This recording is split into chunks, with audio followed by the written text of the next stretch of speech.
Online വ്യാപാരത്തിൽ പങ്കാളിത്തത്തോടൊപ്പം തന്നെ ലാഭവിഹിതം അക്കൗണ്ടിലേക്ക് നേരിട്ട് നൽകുമെന്ന വാഗ്ദാനത്തിൽ മലപ്പുറത്ത് നഷ്ടമായത് ലക്ഷങ്ങളാണ്. വാട്സപ്പ് ഗ്രൂപ്പുകൾ വഴി തട്ടിപ്പ് നടത്തിയ കേസിൽ കോഴിക്കോട് സ്വദേശികളായ യുവാവും യുവതിയും കാളികാവ് പോലീസിന്റെ പിടിയിലായി.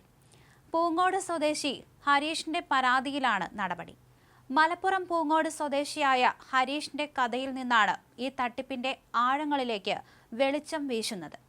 ഓൺലൈൻ വ്യാപാരത്തിൽ പങ്കാളിയാകാൻ ക്ഷണിച്ച് ലാഭവിഹിതം അക്കൗണ്ടിൽ നേരിട്ട് ലഭിക്കുമെന്ന് വാഗ്ദാനം ചെയ്തപ്പോൾ ഹരീഷിന്റെ മനസ്സിൽ ഒരു വലിയ സ്വപ്നം മൊട്ടിട്ടിരിക്കണം.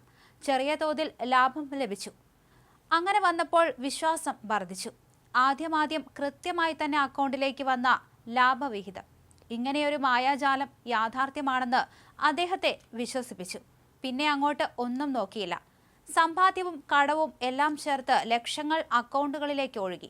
അങ്ങനെ 47 ലക്ഷം രൂപയാണ് ഹരീഷിന് ഈ ചതിക്കുഴിയിൽ നഷ്ടമായത്. പിന്നീട് അങ്ങോട്ട് ലാഭവിഹിതം നിലച്ചു. ബന്ധപ്പെടാൻ ശ്രമിച്ചിട്ട് അതും നടന്നില്ല. അതുവരെ വിശ്വസിച്ചിരുന്ന ഓൺലൈൻ സുഹൃത്തുക്കൾ നിമിഷ നേരം കൊണ്ട് അപ്രത്യക്ഷരായി. ഒടുവിൽ എല്ലാം നഷ്ടപ്പെട്ടെന്ന് മനസ്സിലായപ്പോൾ ഹരീഷ് കാളികാവ് പോലീസിനെ സമീപിച്ചു. അന്വേഷണം പുരോഗമിച്ചപ്പോൾ ഞെട്ടിക്കുന്ന വിവരങ്ങളാണ് പുറത്തു വന്നത്. കോഴിക്കോട് കോവൂർ സ്വദേശി പണ്ടാരം കണ്ടി റമീസ്, ചേളന്നൂർ സ്വദേശി പറമ്പിൽത്തൊട്ടി സോന എന്നിവരാണ് ഈ തട്ടിപ്പിന്റെ സൂത്രധാരന്മാർ. സൈബർ ലോകത്തെ കില്ലാടികളായ ഇവർ കോഴിക്കോടും മലപ്പുറവും കേന്ദ്രീകരിച്ചാണ് തട്ടിപ്പ് നടത്തിയത്. വാട്സപ്പ് ഗ്രൂപ്പുകളിലൂടെ തങ്ങളുടെ തട്ടിപ്പിന്റെ വല വിരിച്ചു.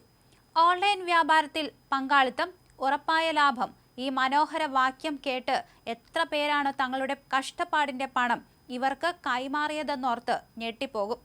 റമീസിനെ കഴിഞ്ഞ മാസം 11-ന് പോലീസ് തന്ത്രപരമായി കുടുക്കിയിരുന്നു. പിന്നീട് നടത്തിയ അന്വേഷണത്തിലാണ് സോനയും വലയിലായത്. ഇരുവരുടെയും പേരിലുള്ള ജോയിന്റ് അക്കൗണ്ടുകളിലൂടെ ലക്ഷങ്ങളുടെ ഇടപാടുകൾ നടന്നതായി പോലീസ് കണ്ടെത്തിയിട്ടുണ്ട്. വിശ്വാസ്യത നേടി വലിയ തുകകൾ കൈക്കലാക്കി നിമിഷ നേരം കൊണ്ട് അപ്രത്യക്ഷരാകുന്നതായിരുന്നു ഇവരുടെ രീതി. മഞ്ചേരി കോടതിയിൽ ഹാജരാക്കിയ പ്രതികളെ റിമാൻഡ് ചെയ്തു. കേസ് അന്വേഷണത്തിന് നേതൃത്വം നൽകുന്ന CIK അനുദാസ് പറയുന്നത് പ്രതികളെ കസ്റ്റഡിയിൽ വാങ്ങി കൂടുതൽ അന്വേഷണം നടത്തുമെന്നും കൂടുതൽ പ്രതികൾ പിടിയിലാകുമെന്നുമാണ്. SIമാരായ അസ്ലം സാബിറ, CPOമാരായ നൌഫൽ, ഷിംന എന്നിവരടങ്ങിയ സംഘമാണ് ഇവരെ പിടികൂടിയത്.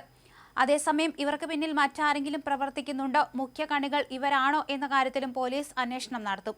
ഇത്തരത്തിൽ നിരവധി പേർക്കാണ് പണം നഷ്ടമായത്. കൂടുതൽ പരാതികൾ ലഭിച്ചിട്ടുണ്ടോ എന്നതടക്കം പോലീസ് അന്വേഷിച്ചു വരികയാണ്. എന്തായാലും ഇത്തരത്തിൽ സൈബർ തട്ടിപ്പ് മൂലം പണം നഷ്ടമാകുന്നവർ നിരവധി പേരാണ്. ഓൺലൈൻ വ്യാപാരത്തിൽ പങ്കാളിത്തത്തിനൊപ്പം തന്നെ വലിയ രീതിയിലുള്ള ലാഭവിഹിതം വാഗ്ദാനം ചെയ്താണ് ഇവർ ഇവിടെ തട്ടിപ്പ് നടത്തിയിരിക്കുന്നത്.